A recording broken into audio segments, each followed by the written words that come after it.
story of David Livingstone. Some of you might have heard the name David Livingstone, a very famous man in the 1800s, Englishman. Spent 30 years in Africa.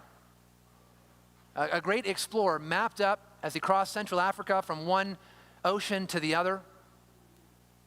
Saw things that the white man had never seen, a European, Englishman had never seen. Named Victoria Falls after the Queen, Victoria. Mapped out all these rivers, establishing trade routes. But he wasn't just an explorer, he was also a doctor, and he helped the Africans he traveled among and with. And he wasn't just a doctor, but he was also an abolitionist. He was writing in his journals and seeking to abolish the slave trade by finding the sources of all these slaves that were flooding into the rest of the world.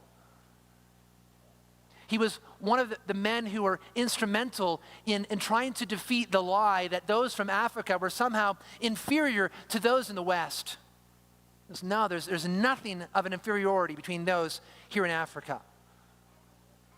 But most of all, besides a humanitarian and a doctor and an advocate and an explorer, he was a missionary. And as he wrote in his journals and about his celebrity status, he wrote this to let the world know about who he is. And he says, I am a missionary, heart and soul. And really, through David Livingstone's life, he opened up Africa for the gospel in a way that really no one had before. He said this, there is no part of the world where the gospel of Jesus Christ is not as needed as among the African tribes. He also wrote, I place no value on anything I have or may possess except in relation to the kingdom of Christ. He cared not for his fame. He cared not for all the riches of the world.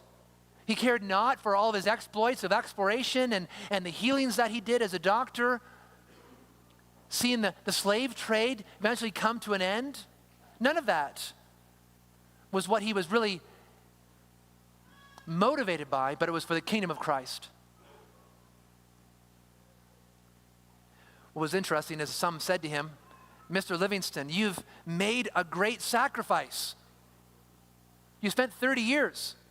You've lost your wife, you've lost children, you've labored, you spent your entire life here for these tribes in Africa. What a sacrifice. Livingstone said this, if a commission by an earthly king is considered an honor, how can a commission by a heavenly king be considered a sacrifice? He was thinking of this text. I am a servant in my master's house. And if the King of England gave me a task, wow, that's incredible. The king would bestow upon me such an honor to do this task for the king. I better labor hard.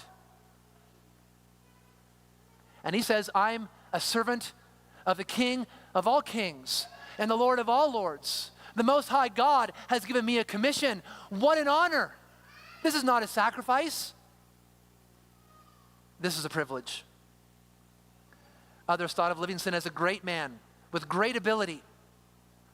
And he wrote back in one of his letters, and he says, here they laud me till I shut my eyes for only trying to do my duty. That was his goal. An unworthy servant, commissioned by the Most High God, and I'm just seeking to do my duty. Incredible. Now, whether you're David Livingstone, or whether you're one who's never traveled outside of Alberta, and your domain is just the walls of your house, know that you are a servant. If you are in Christ, if you are born again, you are a servant, a slave of the Most High King,